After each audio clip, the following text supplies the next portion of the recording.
For Aaron Royer, something spectacular. Oh my goodness, it's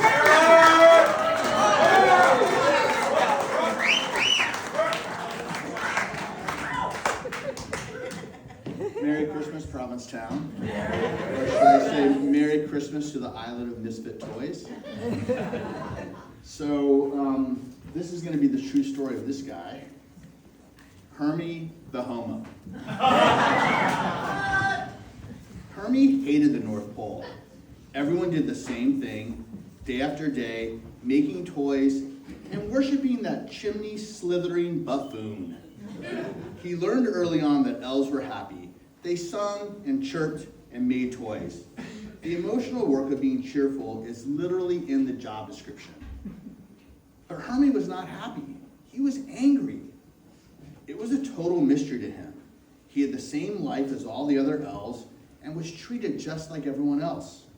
But here he was, angry. Lately, whenever an elf hummed too loudly or reached for the last sugar cookie, he had a sudden urge to toss them right into the Nintendo assembly line conveyor belt. It all began that day in the elf locker room before the reindeer games, when his eyes lingered on an elf named Bo. He couldn't stop looking. You see, all the elves were the same height and so similar in appearance it was often maddening. But naked, all their elf hoods were different. And there was no one like Bo. His was as big as a baseball bat, swinging with heft as he pranced from the shower back to his locker. Was there even a word for what Hermie felt at that moment? You see, elves didn't have sex or attraction or any earthly desire beyond making toys. They were just here, created from magic dust, by that list-keeping, surveillance-obsessed, home-invading, red-suited tyrant. So why was Hermie thinking about Bo in the first place? An elf who looked basically just like him, except for, you know. Hermie never asked for this or wanted it, this desire. There were rumors of what happened if you felt different. They would cast you out. Everyone whispered about it. So he smiled all the harder, making toys all day, elfing along, staring past Bo into the middle distance. Every day was his own war to push down this yearning, often imagining he was a G.I. Joe doll, unencumbered by any sex, smooth as nothingness under camouflage underwear. At some point, he didn't exactly know when, his relentless effort for sameness and security turned. His anger began seeping out of the edges. At first, it just made him forget the yearning. Then it began to keep him warm at night.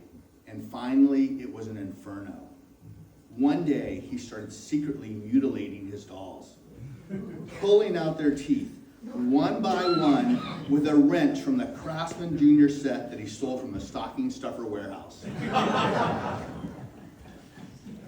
After months of this, he was finally discovered, sitting surrounded by pearly crest white teeth stacked in small, neat piles. Oh dear. They said it was toy destruction, the ultimate blasphemy.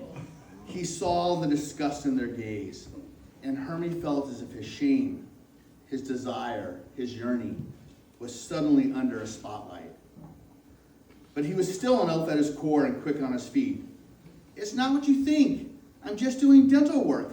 I'm going to be a dentist. And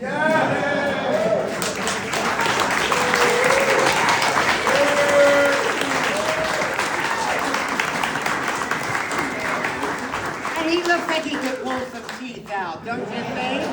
And God knows we need another dentist on the outer Cape. And now, please help me welcome a wonderful new act. Hit it, Allie! The Hang Sisters.